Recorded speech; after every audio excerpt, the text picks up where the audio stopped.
Akkam jirtu daawwattoota keenya kun miidiyaa koodha amma yeroo oduu waliin abdii waaqbayyana.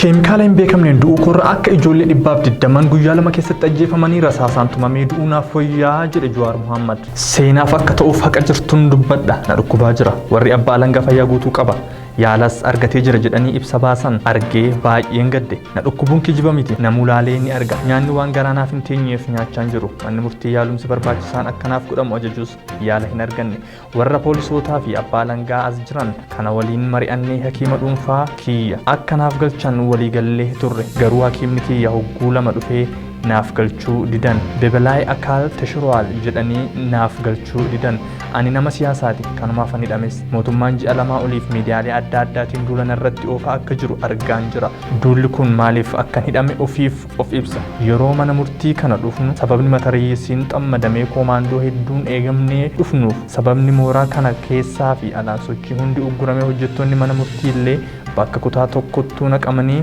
ittifamaniif ana yookaan obbo Baqqalaatu fiigee badaaf osoo hin taane nageenya rakkoo keessa akka hin seenneef jedhameeti nageenyi koo rakkoo keessa akka jiru eegumsa kanatu ragaadha kanaafuu yoo ejjennoo mootummaa ta'uu baates namoota caasaa isaa keessa jiran hedduun ofumaa yookaan dhiibbaa qaama biraatiin miidhaan irraan gahuu danda'u jedhee shakkii olaanaan qaba kanaaf hakiimni ani hin beekne tokko osoon of beekuu miti of wallaalee wayitiin jirullee akkana tuquu hin barbaadu summii yookaan keemikaala hin beekamneen du'uu korra akka ijoollee guyyoota lama keessa ajjeefamte 120 saniitti rasaasaan tumamee du'uu naaf wayya yookaan beela'ee du'uun filadhaa jedhe Jawaar ragaa dhoksaa ilaalchisee waan dubbadhuun qaba yoo jedhu abbaan murtii addaan isa kutee kanarratti ajajni kennamee bira darbinee ragaa dhagahuuf jirra yoo jedhu Jawaar itti fufee akkas jedhe riikardiifan dubbadha seenaaf haa galmaa'u seerri maggaarajaa duuba dhoksuu kun yoom akka bahe nan yaadadha bara 2003 yookaan 2011 bara seerri farra shororkeessummaa fi jaarmiyaalee siivikii kan akeekni isaanii morkattoota siyaasaa laamshessuuf bahan saniin yeroo tokko bahe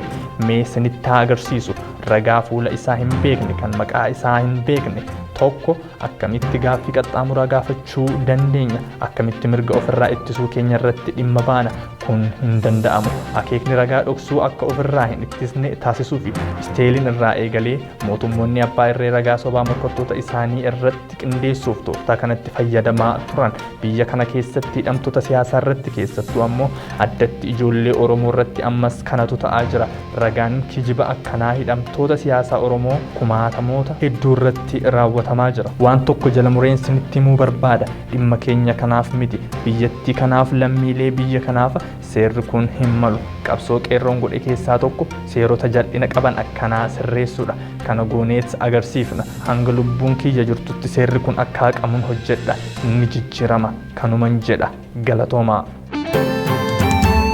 Tarkaanfii humni nageenyaa fudhate tarkaanfii madaalawaadhaa jedhe mootummaan naannoo Oromiyaa. Ajjeechaa guyyoottan darbanii balaaleffachuun ibsa koomishiniin mirga namoomaa Itoophiyaa baase sirrii miti jechuun kan komate obbo Jibriil Muhammad itti gaafatamaan bulchiinsaa fi nageenya Oromiyaati. Tarkaanfiin fudhatame madaalawaadha jechuun waa'ee imaama haadha manaa isaanii wajjin ajjeefamanii yommuu gaafataman yoo dogoggorri jiraate ni qoranna malee ragaa nuti qabnu tarkaanfiin fudhatame madaalawaadha jedhe. Namootni bahanis hiriira nagaaf osoo hin taane hokkora kaasuu fi jedhan lakkoofsa namoota du'anii fi madaa'anii ilaalchisee mootummaas ta'e koomishiniin mirga namoomaa Itoophiyaa waan dubbate hin qabu.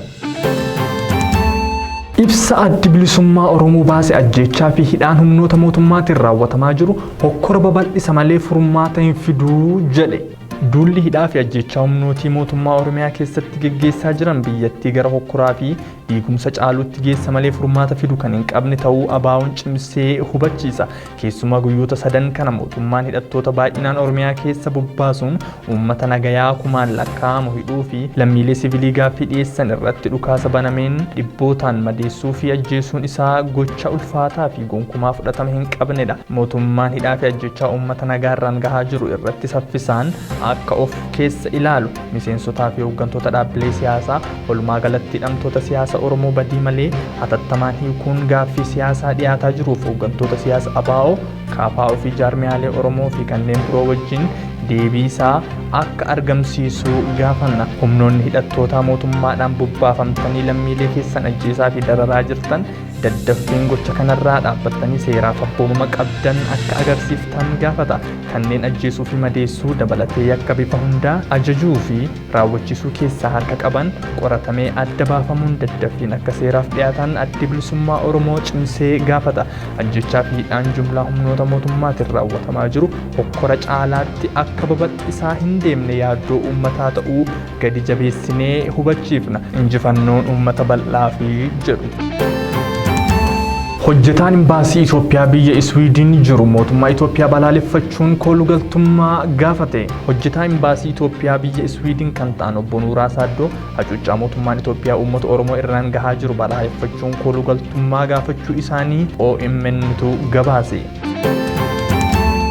Babal'inni koronaa manneen hidhaa Itoophiyaa keessatti yaaddessaa ta'eera. Erga Hacaaluu Hundeessaa ajjeefamee jeequmsa ka'ee lubbuun namootaa darbuun akkasumas akka gabaasa mootummaatti namoonni 9,000 ol ta'an hidhamuun isaanii ni yaadatama. Mana hidhaa keessatti of eeggannoo ga'aan akka hin godhamnee fi namoonni baay'een kutaa tokko keessatti hidhamaa jiru. Erga mana hidhaa seenanii namoonni baay'een koronaan qabuu isaa ni beekama. Magaala Shaashamanneetti mankuusaa tokko keessatti namoonni 600 ol ta'an hidhamuu isaanii akkasumas mana hidhaa Ginniiritti namoonni 55 dhibee kanaan qabamuu isaanii gabaasuun keenya ni yaadatama. Itoophiyaatti namoonni 1,774 dhibee COVID-19 qabamanii 20 ammoo lubbuun darbaniiru. Oduun hagayya 21 bara 2020 qopheeffannee kana fakkaata ture waan waliin turtaniif galatooma.